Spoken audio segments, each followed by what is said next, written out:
ফারহানা ইয়াসমিন ছিলেন গাংনী উপজেলা পরিষদের মহিলা ভাইস চেয়ারম্যান। নানান গুঞ্জন আর সমালোচনার মধ্যেও কখনো বিচলিত দেখা যায়নি তাকে।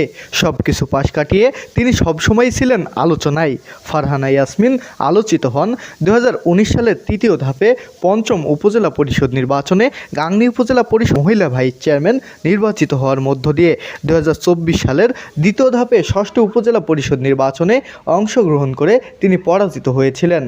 দিনাজপুর জেলার মেয়ে ফারহানা ইয়াসমিন মেহেরপুর জেলার গাংনী উপজেলার করমদি গ্রামের মোহাম্মদ শাহাবুদ্দিনের সঙ্গে বৈবাহিক জীবনে আবদ্ধ হয়েছিলেন।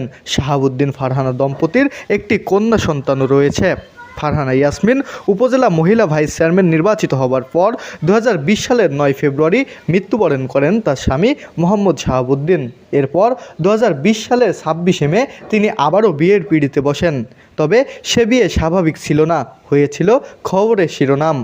পরকীয়া প্রেমের খেসারত হিসেবে বেরসিক জনতার রোশনালে পড়ে মেহেরপুরের বড়িপুতা ইউনিয়নের হরিরামপুর গ্রামের আনসারুল হকের ছেলে সরোয়ার হোসেন সবুজের সঙ্গে 20 লক্ষ টাকা দিনমোহরে সেই সময়কার রাজনৈতিক নেতাকর্মী ও উপজেলা চেয়ারম্যানের উপস্থিতিতে বিয়ে দেওয়া হয় তাদের।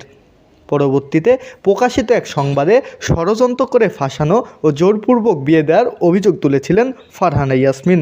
তবে তাদের সেই সংসার জীবনের দীর্ঘায়িত্ব সম্পর্কে এখনও সকলেরই অজানা। ফারহানা ইয়াসমিন দ্বিতীয়বার উপজেলা পরিষদ নির্বাচনে অংশগ্রহণ করে পরাজিত হওয়ার পর কিছুটা আড়ালে চলে যান। মেয়ের সাথে একাকিত্ব থাকতে শুরু করেন। পরবর্তী সময়ে তিনি সামাজিক যোগাযোগ মাধ্যমে ব্যাপকভাবে সক্রিয় হয়ে ওঠেন। এখন ফেসবুকে নিয়মিত ছবি, ভিডিও, রিলস ও লাইভ করে সময় পার করছেন তিনি। হয়ে উঠেছেন একজন কন্টেন্ট ক্রিয়েটর।